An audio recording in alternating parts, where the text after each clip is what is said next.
Hey love, my name is Brittany Pollard and you are now rocking with the Everyday Intentions podcast, your source for real conversation centered around stepping into your personal power one intention at a time. This podcast is all about owning our voice, taking up space, expressing ourselves, and moving through life at our own pace.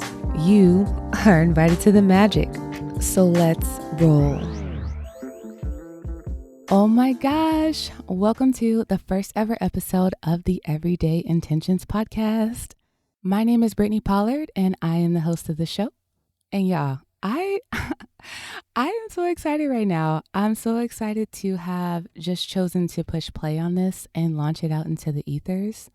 If you are tuning in right now, if you've taken time out of your day to listen in, I truly appreciate you. And I just want to give a big shout out to you for choosing to take time out of your day to tune into my little world.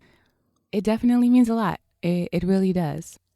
It's a big day because starting a podcast has been something I've wanted to do for years. Ever since finding out about the podcasting world and all the different topics and the different conversations and especially the different viewpoints that I was hearing, I was just like, I want to do this one day. I want to connect with other people and have dope conversations and be able to share it so that it invites other people to figure out what they want to mold in their own lives. And I really wanted to bring the perspective of a person of color, of a woman of color. I really wanted to bring that perspective because I feel like I don't hear that voice enough, and I'm so here for it. I want to be a part of having healing conversations. I want to take the conversations that I have on the sidelines with my friends because they're so dope and they're so real and they're so down to earth, and I wanted to bring those to a more public audience because I feel like we're all trying to navigate life as best that we can, and we're all trying to figure out what works for us.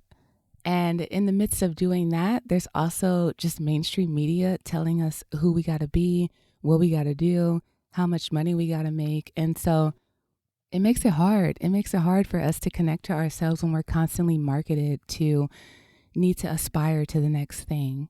So in the midst of creating any type of change or transformation, like if we want to transform, that's dope. Transformation is a part of the human experience. We are made to move and we're made to grow. We're made to do all of those things.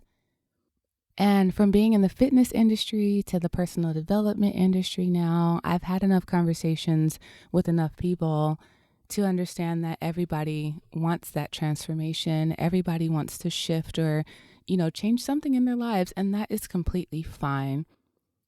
But I think the way that we're going to go about it is completely individual, and that's the part that we need to pay attention to and we need to break down. So when concepting the show, a good friend of mine gave me the name of the show, Everyday Intentions, because transformation is available to all of us, but as I mentioned earlier, it's going to be an individual process.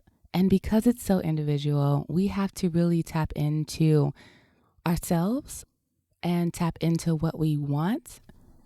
And from that point, when we can fully see ourselves and we can fully acknowledge what we want to create, we have to be very intentional about inviting that into our lives.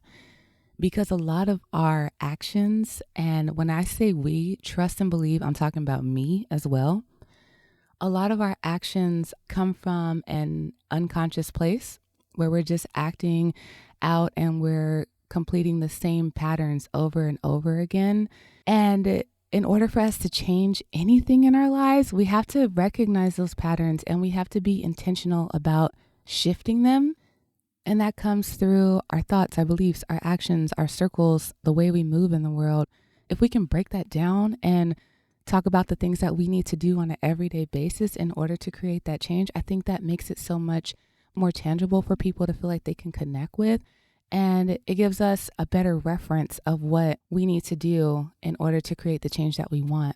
Using this podcast as an example of that. So as I mentioned earlier, I wanted to start a podcast for years, y'all. For years, but I always was held back by fears. Now, fears ain't nothing new. We all know about fears. We all know about limiting beliefs. We all know the acronyms, the false evidence appearing real, and we know about all that shit. But it doesn't mean that we don't get stopped by those feelings whenever there's something that we want to create. And that's exactly what was happening to me with this show. Whenever I had a cool concept or a cool idea that I wanted to bring to the mic and share, I would just get in my head and be like, yo, homegirl, you don't have an audience. You don't have a platform. You don't have the voice. You're not good at talking because I'm a natural listener. So this is a very new setup for me. So I was telling myself at the end of the day that you were unworthy of doing this. And I know that's so common for all of us to experience, but that's what I was doing. I was telling myself that stuff. And because I was telling myself that stuff and I was believing it, I never started. And with the choice to never start, there was that guilt building up of you could have done this, you should have started. And if we don't start, of course, we're never going to have the experience to keep it going. And I think that's the part that is just so funny to me when I think about all the goals and the dreams that I've had in my life and how I just freeze when it comes time to do them. I'm like, dang, that's so funny. Like, I know if I don't allow myself to be bad at something or to be a beginner at something, I'll never be good at it. So with the podcast, I had to be very intentional about my time, about really committing to recording, even if like this intro episode has probably been recorded about 45 times. And I had to be very intentional about the words I wanted to speak. And also just knowing and understanding that even though it took me so many tries to get this done, through the process of continually carving away at my message and just learning and understanding what it is I wanted to say, I got to know myself better. I got to find my own voice. I got to stop trying to sound and be like other people. And I got to connect with myself and also just allow myself to express. And that's so available for all of us, because I can't tell y'all how many times I've had conversations with friends or friends have had conversations with me and they're like, I want to do this, but I'm scared of doing it. And I get it. But the only way that we can no longer be scared by doing it is to do it. And in order to make it not seem so frightening or unattainable, is to really take whatever it is and break it down to our everyday intentions. So I want to bring more topics like that to the show. I want transformation to be so attainable for everybody. I want it to be normal. I want to talk about the stuff, the not so shiny stuff that comes along with it, because I feel like a lot of that is missed, even though a lot of that is so part of the process.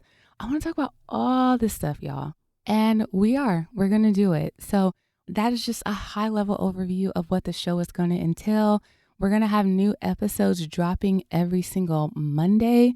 And I'm committed, even if it takes me an entire weekend to push out an episode for y'all, because this is so new for me. I'm committed to making it happen because I believe in the possibilities that can happen from us choosing to work against all of the forces that are telling us that we're not capable and we're not worthy and we're not able to complete something. I want to work against all of that. And before I go, I just want to send love and acknowledgments to the late, great Nipsey Hussle. Thank you so much for all of your work. Thank you so much for all of your service. He was someone that I definitely admired because he was so real about his approach to change and transformation. You know, he was speaking to an audience from a lifestyle that he lived and was still living. And I think he was definitely an inspiration for people who are still in that lifestyle to know that they can change and grow at any moment they choose to. You never know who you're going to be inspired by. And I just really love that. And I think that if we can just make, like I said earlier, change and transformation available to everyone and not this big, scary goal that feels unattainable. It feels only attainable for some, and for others, they're like, whatever, that's never going to be me. If we can bring that idea of change and transformation to the ground level and just allow people to explore what it feels like in their own lives, I think that's where the world needs to be. That's where the collective healing is going to happen. So shout out to Nipsey Hussle. Thank you so much for everything that you have done and all the people that you've inspired and everything that is still going to continue on. Thank you so much for inspiring me to really get up and, address the fears that I was feeling and just go full out, because life is so short, y'all. Life is so short that we literally don't have time to be held back by fears. We literally don't have time to let our great ideas not be fostered out into the world. We don't have time. Granted, there is going to be times where we need to go into healing to process things that happen to us. But on the other side of that, if there's something that we want to change or something that we want to create, we have to do it. We have to. And I'm going to be right here alongside y'all doing the work with you. So thank you again. Thank you, Nipsey. Shout out to Nipsey's family. Shout out to anyone who's lost a loved one or a family member or an acquaintance. My heart is definitely with you guys. And I will see y'all next week for the next episode. Take care.